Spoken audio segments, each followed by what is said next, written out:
Sa buong mundo, ito ang balita.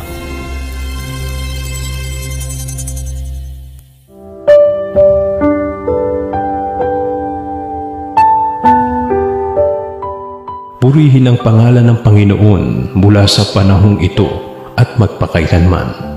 Mula sa pagsikat ng araw hanggang sa paglubog niyaon, ang pangalan ng Panginoon ay pupurihin.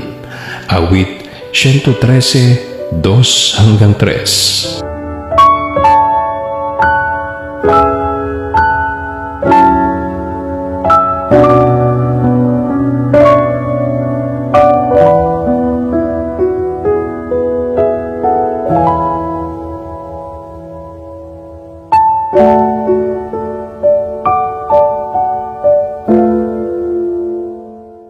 Sa ngalan po ni Kuya Daniel Razon, ako po si Grace Casin Cosari.